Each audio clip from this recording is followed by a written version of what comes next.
සුබ උදෑසනක් සුබ දවසක් දෙවියන් වහන්සේට ස්තුති වේවා. සියලුම සහෝදර සහෝදරයන්ට දෙවියන් වහන්සේගේ වචනය කොටස.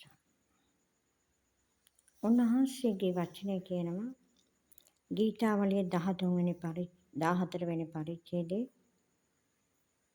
දෙවනි පදේ කියනවා නුවණින් ක්‍රියා කරන්නා වූ දෙවියන් වහන්සේ සොයන්නා වූ යමෙක් ඇද්දැයි දකින පිණිස ස්වාමීන් වහන්සේ ස්වර්ගයේ සිට මනුෂ්‍ය පුත්‍රයන් දෙස බැලූසේක.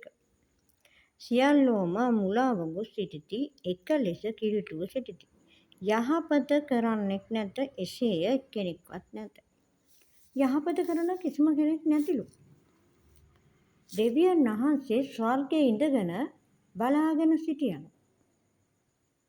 එතකොට අපේ දෙවියන් වහන්සේ යහපත කරන උන්වහන්සේ කැමති පුජ්‍යලයා බවට පත් වෙන්නේ කොහොමද? මේක අපි දන්නේ නැහැ. ගොඩක් කාණ්ඩේ දන්නේ නැහැ. කොහොමද අපි යහපත කරන මිනිසෙක් බවට පත් වෙන්නේ? සමහරට මොන හරි ටික දන්නවා. දන්න උනාට සම්පූර්ණත්වයට පැමිණලා නැහැ. කිසිම කෙනෙකුට ඒ தත්ත්වයට එන්න බෑ. අමාරුයි. හැබැයි තව එකක් තියෙනවා. මිනිසෙන්ට ඒ නුවණින් ක්‍රියා කරන්න පුළුවන් වුණත් දෙවියන් වහන්සේ කැමති පුච්චලයක් බවට පත් වෙන්න. උන්වහන්සේ කියනම වචනේ හැමෝම මුලාව ගිහිල්ලා. හැමෝම පාපයට වැටිලා. හැබැයි ඒ වුණාට උන්වහන්සේ ඉහළ ඉඳගෙන බලාගෙන ඉන්නවලු කවුද මම කියන දේ මගේ දරුවවත් කරනවද? කොට දෙවියන් වහන්සේ පිළිගනිපු අය, උන්වහන්සේ තුල ගමන් කරන අය, උන්වහන්සේගේ සේවය කරන දාස දාසීන්, ඒ වගේම සේවය කරන අය නොකරන අය මේ සියලුම මිනිස්සු මේ මුළු මහත් සමස්ත සමාජය ගැනම උන්වහන්සේ බලාපොරොත්තු වෙනවා උන්වහන්සේ කැමති පුජ්‍යලයක් වෙන්නේ කොහොමද කියලා.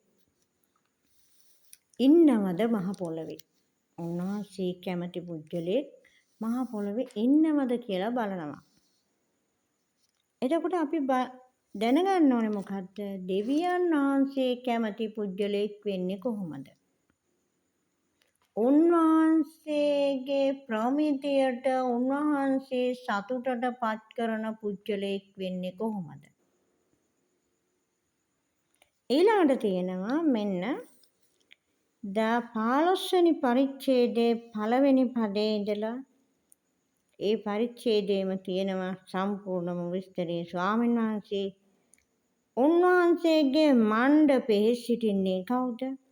අවංක ලෙස හැසිරෙන්නා වූ, ධර්මිෂ්ඨකම් කරන්නා වූ, සිතින් සැබෑව කියන්නා වූ, කේලම් නොකියන්නා වූ, මිත්‍රයාට නපුර නොකරන්නා වූ, නින්දා නොකරන්නා වූ, අසල්වැසියාගේ වැරදි නොකියන්නා වූ, අසත්පුරුෂකම් නොකරන අය, ඒ වගේම අගෞරව කරන අය මිනිස්සෙන්ට. ඊළඟට තමයි කිසිම ලාභයකටවත් අලාභයකටවත් කතා කරපු වචනයක් වෙනස් නොකරන. උන්වහන්සේ බලාපොරොත්තු වෙන්නේ එහෙමයි. අපිට අලාභ වුණත් අපි යම් ගිවිසුමක් ගැහුවා නම් අපි ඒක කරන්න ඕන. ඒ වගේ දෙවියන් වහන්සේගේ දරුවන් ගැන උන්වහන්සේ බලාපොරොත්තු වෙනවා. උන්වහන්සේ කැමති පුජ්‍යලයක් වෙන්න නම් අපි ධර්මිෂ්ඨකම කරන උන්වහන්සේගේ ආඥා පිළිපදින උන්වහන්සේ සොයන කෙනෙක් බවට පත් වෙන්න ඕන. අපි උන්වහන්සේ සොයනවා කියන්නේ වචනය කියවමින් වචනේ තියෙන ආකාරයට පිළිපැදීම. මේ ශුද්ධ බයිබලයේ දීලා තියෙනවා අපිට උන්වහන්සේ කැමති පුච්චලයක් බවට පත් වෙන්න අවශ්‍ය කරන සියලුම කරුණු කාරණා. මේ කරුණු කාරණා අපට සම්පූර්ණත්වයට ගේන්න පුළුවන්ද? අපි එකිනෙකා හදවතට තට්ටු කරලා බලමු. අපි හැම කෙනෙකුටම අමාරුයි. හැබැයි දෙවිඳුන්ට පුළුවන් අපි කැමති නම් ඒ ස්ථානෙට ඒ ආකාරයට සකස් කරන්න. හැබැයි අපි කැමති වෙන්න ඕන. උන්වහන්සේ වරදට සමාව දෙනවා. කොහොමද දෙන්නේ? වරද පිළිගන්න ඕන. වැරදි කියලා ඒක කියලා ඒක ඉදිරිපත් කරලා ඒක ඒ වරද කියා දෙමින් සංගව ගන්නෙ නැතුව එවිට උන්වහන්සේ සමාව දෙන්න යනවා. ඒක නිසා අපි දෙවිඳුන් ඉදිරියේ කොහොමද උන්වහන්සේ කැමති උන්වහන්සේ සොයන පුජ්‍යලෙක් බවටපත් වෙන්නේ. මේ රාත්‍රියේ අපි ස්වාමීන් වහන්සේට යාඥා කරනවා මේ අසන හැම කෙනෙක්ම දෙවියන් වහන්සේ කැමති පුච්චලෙක් බවට පත් වෙන්න දෙවියන් වහන්සේගේ අනුග්‍රහය මඟ පෙන්වීම දෙන්න කියලා. දේශ පිහිටයි